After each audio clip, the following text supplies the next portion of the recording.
सिंगाड़ा तो आपण बहुत खाई अलग अलग प्रकार आज आउ गोटे नुआ प्रकार मुझे आसी सिंगाड़ा ताकू देखापी भी बहुत सुंदर आउ खावाई भी टेस्टी ता मझे मु पकई चीज चीज सिंगाड़ा आपड़ जदि खाइबा बहुत टेस्टी लगे से चीज पकईकी आपको तैयारी करी आपको तैयारी करने बहुत सहज आ बहुत शीघ्र आपको आपण तैयारी करें।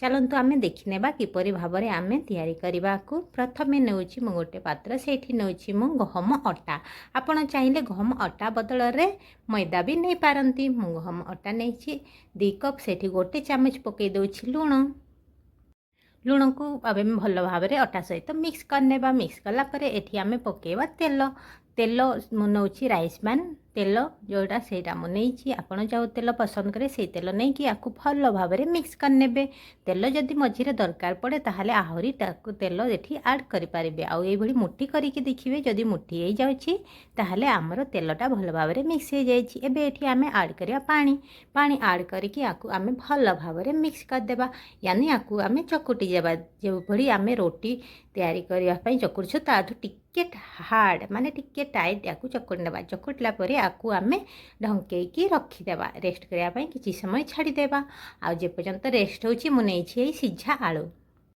सीझा आलू को आम ये भाव में मेस करदेवा मेस करवा मेसर साहाय्य ना हाथ साहाय्य जेकोसी साहाय्य ये भाव में भल भाव में मेस करदेवा मेस कलापर आपको साइड करदेवा आउटे मुझ गैस ऑन करके गोटे कढ़ाई गरम कर पकई दूसरी तेल तेल भल भाव में गरम हो गले से पकई दूसरी गोटे चामच जीरा गोटे चामच सोरिष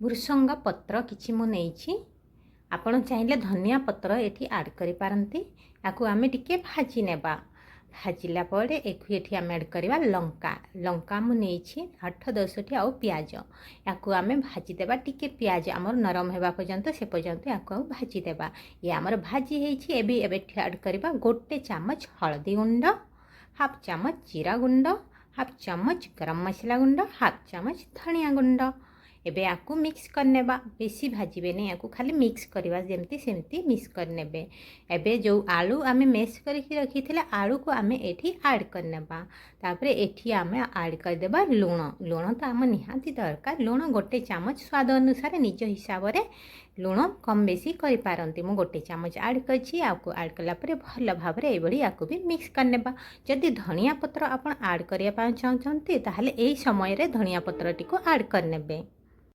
एबे याकू गैस तल को ओह्लई देबा टिके ताकू एभली एपट सेपट कर उलट पाल्ट करके ठंडा होगापाई छाड़देवा आ जो चकुटिकी रखी आम अटा को आउ थे पुणी थे चकुटी नेबा चकुटिला आपको आम गोल गोल करके तैयारी करने जी बड़ बड़ आपण समोसा यानी सिंगड़ा दरकार से बड़ बड़ या गोल करने मुझे भाव में सब अटा गुड़िक मु गोल कर देछि एबे याकू साइड करने आउे ये चीज समोसा आम तैयारी करना से चीज नहीं चीज ये स्लाइस वाला चीज आसो ये स्क्वायर शेप वाला आसो मजेरिया चीज आसो अलग अलग प्रकार चीज थाए मुझे छोट स्क्वायर शेप वाला चीज नहीं आपको ये छोट छोट पीसेस रे 4 खंड मुझे करदेली 4 खंड करके आपको गोटे ताटिया आम रखीने साइड करने आ चक्की मुझे नौ अटा अटा बदल आप मैदा नौ जदि मैदा नहीं कि जो अटा आम गोल करके रखीदे ताकू ओल्ट पाल्ट कर भल भाव में अटा को दगईदेवा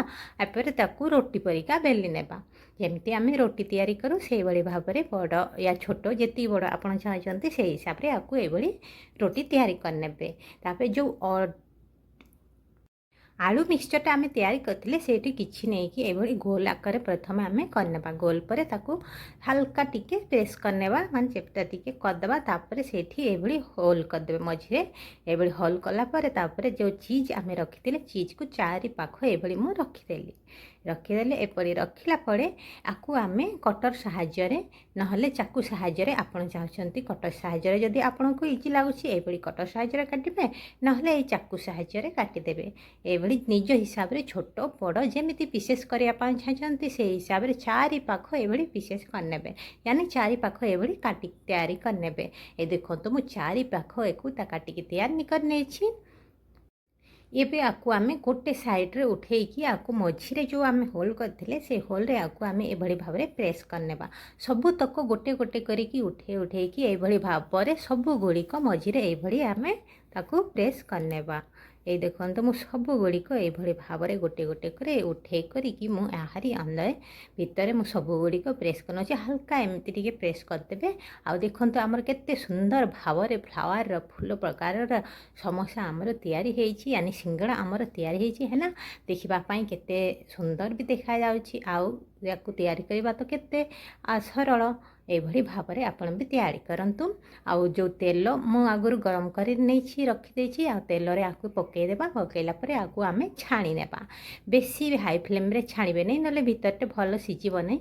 ଆଉ ତ ଏତିକୁ ଅଳ୍ପ ମାନେ ମିଡ଼ିୟମ୍ ନହେଲେ ଲୋ ଫ୍ଲେମ୍ ଏମିତି ରଖିକି ଆକୁ ଛାଣିବେ। ତାପରେ ଆଲପଟ ପଲଟିକି ତାକୁ ପୁଣି ସେଇଭଳି ଭାବରେ ଭଲ ଭାବରେ ଆକୁ ସିଝିବା ପାଇଁ ଦେବେ। ଆପଣ ଏକାଥରେ ଚାହିଁଲେ 4-5ଟା ତିଆରି କରିକି ବି ଛାଣିପାରିବେ, ନହେଲେ ମୋ ପରି ଗୋଟେ ଗୋଟେ ତିଆରି କରିଯାଅ, ଏପଟେ ଛାଣି ଯାଅ। ଏଇଭଳି ଭାବରେ ମୁଁ ଛାଣି ଦେଇଛି। ଆଉ ଦେଖନ୍ତୁ କେତେ ସୁନ୍ଦର ଭାବରେ ଆମର ଛାଣି ହେଇଯାଇଛି।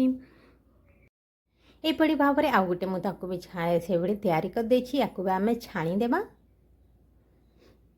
ୟାକୁ ଛାଣିବା ପାଇଁ ଟାଇମ୍ ଲାଗୁଛି, ସେପଟେ ଆପଣ ଆଉ ଗୋଟେ ତିଆରି କରିପାରିବେ। ସାଙ୍ଗେ ସାଙ୍ଗେ ତିଆରି କରିକି ଏଇଭଳି ୟାକୁ ଭାବରେ ୟାକୁ ଛାଣିଦେବେ। ଆଉ ଇଏ ବି ଆମର ଦେଖନ୍ତୁ କେତେ ସୁନ୍ଦର ଭାବରେ ଇଏ ବି ସିଝି ଯାଇଛି। ଆଉ କେତେ ସୁନ୍ଦର ଦେଖାଯାଉଛି ଦେଖନ୍ତୁ। ଏଇଭଳି ଭାବରେ ମୁଁ ଛାଣି ନେଇଛି। ଆଉ ୟାକୁ ଟିକେ ଗାର୍ନିଶ୍ କରିଦେବା। ମୁଁ କେଚପ୍ ନେଇଛି, କେଚପ୍ ୟା ଉପରେ ଟିକେ ଲଗେଇ ଦେଉଛି, ତାକି ଦେଖିବା ପାଇଁ ବି ସୁନ୍ଦର ନା। କେତେବେଳେ ଖାଇବା ପାଇଁ କାହାକୁ ଦେଉଛନ୍ତି, ଏଇଭଳି ଭାବରେ ଆପଣ ତିଆରି କରିକି ଦିଅନ୍ତୁ। ତା ଦେଖିବା ପାଇଁ ସୁନ୍ଦର, ଆଉ ଖାଇବା ପାଇଁ ବି ଟେଷ୍ଟି ହେଇଥାଏ। ସେଥିପାଇଁ ତା ଉପରେ ଟିକେ ମେୟୋନିଜ୍ ପକାଇ ଦେଉଛି। ଆଉ ଟିକେ ମୁଁ ନେଉଛି ଆଉ ଟିକେ କେଚପ୍ ତା ଉପରେ ମୁଁ ପକାଇ ଦେଉଛି ଟିକେ ଲଙ୍କା କାଟିକି ତା ମଝିରେ ମୁଁ ଏଭଳି ରଖିଦେଉଛି। ଆଉ ଦେଖନ୍ତୁ ଇଏ ଆମର କେତେ ସୁନ୍ଦର ଭାବରେ ସିଙ୍ଗଡ଼ା ଆମର ତିଆରି ହେଇଯାଇଛି। ଏଇଭଳି ଭାବରେ ଆପଣ ବି ତିଆରି କରନ୍ତୁ ଆଉ ଖାଆନ୍ତୁ। आशा करुँची ये वीडियोटी आपण मानकु हेल्पफुल हेतिबो। वीडियोटी को लाइक शेयर करदेवे, चैनल को सब्सक्राइब आउ बेल आइकन बटन को देवे। तेबे पुणी देखा हबो आउ गोटे नुआ वीडियो सहित। से पर्यंत बहुत बहुत धन्यवाद। Thank you so much. Take care. Bye bye friend.